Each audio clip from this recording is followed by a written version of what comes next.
ఇప్పుడు ఇండస్ట్రీలో టాప్ 3 ఎవరంటే టక్కున గుర్తొచ్చేది ఆ ముగ్గురేనా? వరుస విజయాలతో జోరు మీదున్న ఈ భామలకి అసలు అడ్డనేదే లేదా? ఈ ముద్దు గుమ్మలని రీప్లేస్ చేయాలంటే మిగిలిన వారికి అసలు సాధ్యమేనా? అసలు అగ్రస్థానాల్ని కబ్జా పెట్టిన ఆ అందగత్తెలెవరు? వరుస సక్సెస్లతో హీరోలకి సమానంగా రేసులోకి దూసుకొస్తున్నారు ఈ ముగ్గురు ముద్దుగుమ్మలు. వీరిలో ప్రధానంగా చెప్పుకోవాల్సింది నేషనల్ క్రష్ రష్మిక మందన.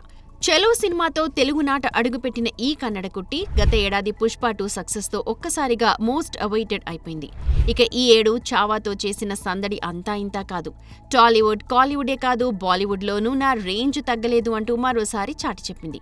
అయితే లేటెస్ట్గా వచ్చిన సికిందర్ పోయినా ఈ అమ్మడు ప్రస్తుతం టాప్లో ఉందన్న విషయాన్ని ఎవరూ కాదనలేరు. గతేడాది అమరన్ సక్సెస్తో సత్తా చాటిన సాయి పల్లవి ఈ ఏడు తండేల్ హిట్తో మరోసారి నా చరిష్మా తగ్గలేదంటూ టాప్ లీగ్లోకి దూసుకొచ్చింది. ఇక ఇవేవీ నాకు ఆనట్లేదు అంటూ రణ్బీర్ రామాయణంతో బాలీవుడ్ బాట పట్టింది ఈ లేడీ సూపర్ స్టార్.